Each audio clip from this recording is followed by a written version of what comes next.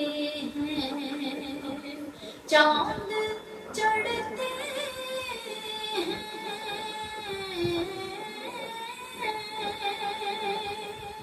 چاند چڑھتے ہیں، کئی دریا اتر جاتے ہیں، چاند چڑھتے ہیں، کئی دریا اتر جاتے ہیں، اور آقا آئیں گے تو ہم یہ بھی کہیں گے وہ بھی جب وہ آتے ہیں،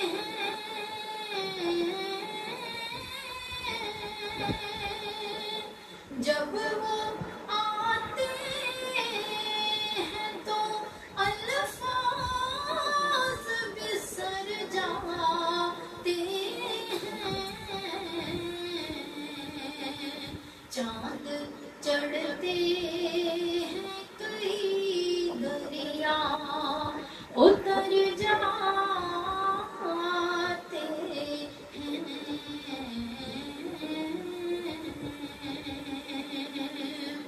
صلی اللہ علیہ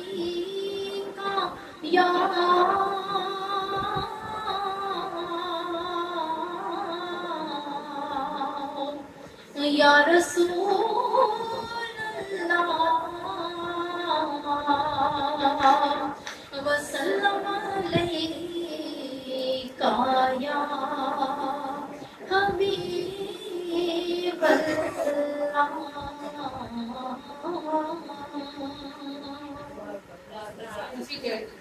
اور وہ ساری رات جاگتے تھے اور اللہ کا ذکر کرتے تھے، تو وہ رات جاگ رہے تھے اور وہ اللہ اللہ اللہ اللہ ان کا ذکر چل رہا تھا، اللہ اللہ کر رہے تھے۔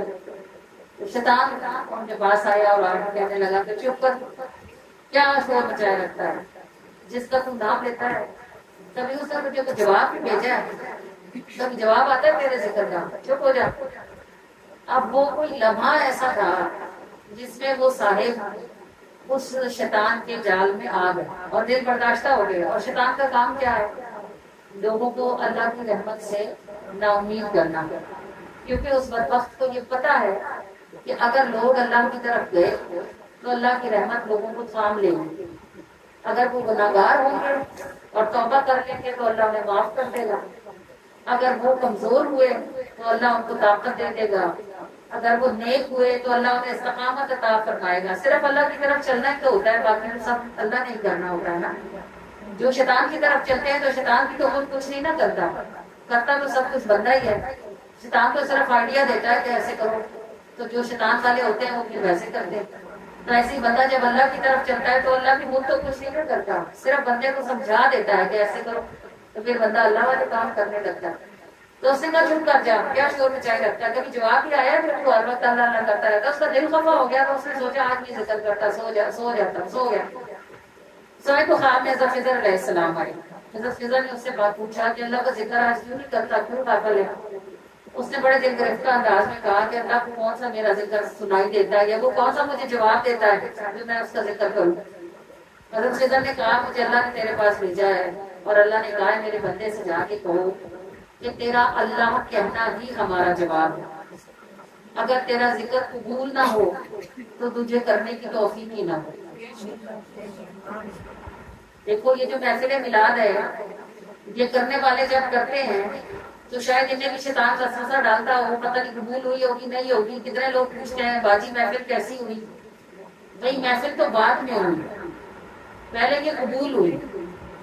اگر حضور علیہ السلام پسند نہ کرے کہ کوئی ان کا ذکر کرے تو کوئی کر سکتا ہے کسی کی اوقات؟ اگر کوئی یہ ذکر اپنی مرضی سے کرتا ہوتا تو ساری دنیا کرتی نا۔ اللہ نے جو قرآن میں کہا ہے کہ میرے محبوب پہ درود بھیجو، تو سبھی بھیج رہے ہوتے نا۔ اگر کوئی کوئی کرتا ہے اس کا مطلب یہ ہے کہ حکم تو سب کے لیے ہے، توفیق کسی کسی کو ہے. تو جسے توفیق ہے وہی کر رہا ہے، جنہیں توفیق نہیں ہے وہ نہیں کرتے. تو ایسی محفلوں کا ہونا جو فرض نہیں ہوتی، واجب بھی نہیں ہوتی، سنت بھی نہیں ہوتی، یہ محبت ہوتی ہے. تو محبت والے کام کرنا انہی کے لیے ہوتا ہے جن کی محبت قبول ہوتی ہے. بھئی محبت تو رد نہیں نہ ہو سکتی، تھوڑی سی ہو، زیادہ سی ہو، کم ہو، بڑی ہوئی ہو، محبت تو محبت ہی ہوتی ہے نا. بھئی ہم اپنے منہ جیسی کرتے ہیں، اپنی اوقات جیسی کرتے ہیں، تو جتنی ہماری ہمت ہے ہم اتنی محبت کا اظہار کر سکتے ہیں. اگر یہ قبول نہ ہوتی تو یہ سچتی کیوں؟ اور یہ بات اسی طرح اسی پر زندگی کو قیاس کریں. اگر کبھی آپ کو ایسے ہی چلتے چلتے صبح اٹھی آپ کو خیال بھی کوئی نہیں، کسی کے گھر گئی ہے، کوئی نعت لگی ہوئی ہے، بس آپ کو رونا آ گیا، تو یہ ایک الارم ہے کہ آپ کو مدینے والے نے دیکھا ہے اور آپ کا دل نرم ہوا ہے تو آپ روئے ہیں. آپ اس بات کو فور گرانٹیڈ نہ لیں کہ بھائی ٹھیک ہوگا، ٹھیک ہے، نہیں. پھر آپ اس پہ چکر نہیں رہیں کہ کیا پھر بھی کبھی کہیں مدینے کا ذکر ہوتا ہے تو آپ کو رونا آتا ہے. ذرا اس کو چیک کریں. اگر 2-4 دفعہ ایسا ہوتا ہے اس کا مطلب یہ ہے کہ مدینے والے کی طرف سے آپ کی کوئی طرف کوئی پیش قدمی ہے، آپ کا کوئی رستہ بن رہا ہے. درود پاک پڑھنا شروع کر دیں، خود سے کوشش کر کے کوئی نعت سنیں. نعت سب سے زیادہ دل میں حضور کی محبت اگاتی ہے، سب سے زیادہ. کیونکہ تقریر میں نظم نہیں ہوتی نا، اور انسان کا دل جو ہے وہ ترنم والی چیزوں کی طرف زیادہ جاتا ہے. تو نعت میں بات بھی ہوتی ہے اور ترنم بھی ہوتا ہے. تو سب سے زیادہ دل میں حضور کی محبت نعت ہی اگاتی ہے. ایسی نعتیں جن میں شرک نہ ہو، رسول اللہ کی شان ہو اور حقیقت پہ مبنی ہو. اللہ سے زیادہ حضور کو نہ بڑھایا جائے لیکن حضور کی شانوں کو حق کے ساتھ بیان کیا جائے. ایسی نعتیں دل میں مدینے کی محبت پیدا کرتی ہیں، ایسی نعتیں دل میں رسول اللہ کی محبت پیدا کرتی ہیں. جب حضور کی محبت پیدا ہوتی ہے پھر بندے کا دل کرتا ہے کاش میں نے بھی مدینہ دیکھا ہوتا. پھر جب یہ کاش دل میں پیدا ہوتا ہے تو پھر بندے کو رونا آتا ہے. پھر بندہ کہتا ہے یا رسول اللہ اگر میں نہیں آ سکتی تو آپ بلا تو سکتے ہیں. بھائی میں مجبور ہوں، آپ تو نہیں ہیں. میں غریب ہوں، آپ کو تو اللہ نے غنی کیا ہوا ہے. آپ کوئی سبب بنا دیں، کسی کو میرے لیے کھڑا کر دیں. تو کتنے ایسے ہوتے ہیں جن کے گھر میں کھانے کو روٹی بھی نہیں ہوتی. ابھی ہم جو اگست میں گئے تھے، 2 اگست کو ہماری فلائٹ تھی، ابھی جو میں اگست میں گروپ لے کے گئی تھی، اس میں میرے ساتھ ایک اماں ایسی بھی گئی تھی کہ ہم جب طواف کر کے آتے تھے، عمرہ کر کے آتے تھے، ہم ساروں کو بھوک لگی ہوتی تھی، وہ جا کے سو جاتی تھی. تو ہم ان کو، میں ڈرتی تھی، میں کہتی تھی کہ مر ہی نہ جائے، اسے کچھ ہو ہی نہ جائے. پتلی دبلی کالا سیاہ کا رنگ، بالکل ہڈیوں کے اوپر چمڑا. تو میں نے، ہم ان کو ہلاتے، ہم انہیں اٹھاتے، ہم کہتے، میں کہتی بی بی کھانا تو کھا لے. کہتی باجی میں نے کبھی گھر میں بھی نہیں کھایا، مجھے نہیں عادت. 2 دن بعد 3 دن بعد کبھی دل کرتا ہے تو کھا لیتا. تو آپ اندازہ کریں گھر کے حالات کیسے ہوں. وہ بی بی ہمارے ساتھ 2.5 لاکھ کے پیکج پہ عمرہ کرنے گئی ہوئی. اور میں نے سمجھا اس کے پاس پیسے نہیں ہوں گے نا، تو میں اس کو روٹی خود سے بھائی اپنے پلے سے کھلاتی تھی. میں کھاتی تھی تو میں اس کو بہانے سے ساتھ بٹھا لیتی کہ اس کا دل نہ خفا ہو کہ میرے اوپر ترس کھا رہی. میں کہتی اماں آپ میرے ساتھ بیٹھے، آپ اور میں مل کے کھاتے. 4-5 دن بعد اس نے مجھے کہا باجی میرے پیسے گن دے، مجھے بھی پتا کتنے ہیں. جتنے ریال میں لے کے گئی ہوئی تھی اتنے ہی وہ بھی لائی ہوئی تھی. اس کو سمجھ ہی نہیں تھی کہ اس پر کتنے پیسے ہیں. میں نے کہا اماں اتنے پیسے ہیں کہ اگر آپ سونے کی بالیاں یا انگوٹھی خریدے تو آپ کی آ جائے گی. اس خدا کی بندی نے نہ کھجوریں خریدی، نہ جائے نمازیں خریدی، کوئی شے اس نے دنیا کی نہیں ہوئی. وہ پورے 1200 ریال بچا کے واپس لے کے آئے. اور ایسی خاتون کو بھی اللہ پاک نے بلایا ہوا تھا اور رسول اللہ نے مدینے میں بٹھایا ہوا ہے. تو بات کیا ہوگی کہ روتی ہوگی کبھی رات کو اٹھ کے کہ یا رسول اللہ میں غریب ہوں آپ تو نہیں ہے، میں محتاج ہوں آپ تو نہیں ہے، میں فقیر ہوں آپ تو غنی ہے، یا رسول اللہ مجھے بھی بلائیں. تو دیکھیں حضور نے اس کو بلا لیا. تو اس کو چیک رکھیں گا. اگر کبھی کہیں کوئی بات سن کے، کوئی نعت سن کے آپ کو رونا آتا ہے، اس کو فور گرانٹیڈ نہ لیں. اتنی زندگی میں جب نہیں روئے تو آپ کیوں رو رہے ہیں؟ کوئی تو بات ہوگی نا. پھر کوشش کریں کہ آپ کوئی نعت لگایا کریں، آپ سنا کریں، بیٹھا کریں. اور کبھی کبھی اپنے آپ سے دل میں کہا کریں کہ کاش میں بھی جیتے جی مدینہ دیکھ لوں، کاش میرے لیے بھی کوئی سبب بن جائے. تو یقین کریں بن جائے. جب ہم کہتے ہیں نا مدینے والے سے کہ ہمارے لیے کوئی سبب بنا دے، تو ان کا گھر ہے، وہ مختار ہے، وہ بنانا چاہیں تو بنا بھی دیتے ہیں. کوئی دیر لگتی ہوئی نہیں. پیغمبر ہو جو یہ ٹھنڈی ہوا آتی ہے،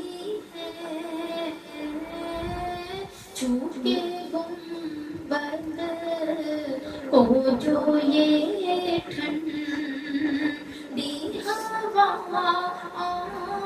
آتی ہے، موتی کتنی ہی میری آنکھ سے ٹپکاتی ہے، موتی کتنی ہی میری آنکھ سے ٹپکاتی ہے، چھو کے گنبد کو جو یہ ٹھنڈی، کاش میں تجھ کو کبھی بازوں میں گھیر سکوں، کاش میں تجھ کو کبھی بازوں میں گھیر سکوں،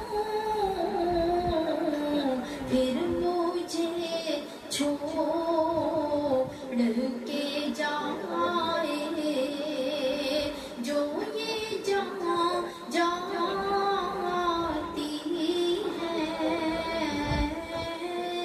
پھر مجھے چھوڑ کے جائے جو یہ جہاں جاتی ہے، چھو کے گنبد کو جو یہ ٹھنڈی، وصل کا رنگ مبارک تجھے قسمت تیری، وصل کا رنگ مبارک تجھے قسمت تیری، تجھ سے دوری بھی میرے جیسوں کو تڑپاتی ہے،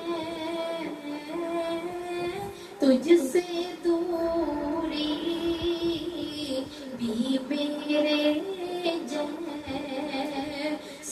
کو تڑپاتی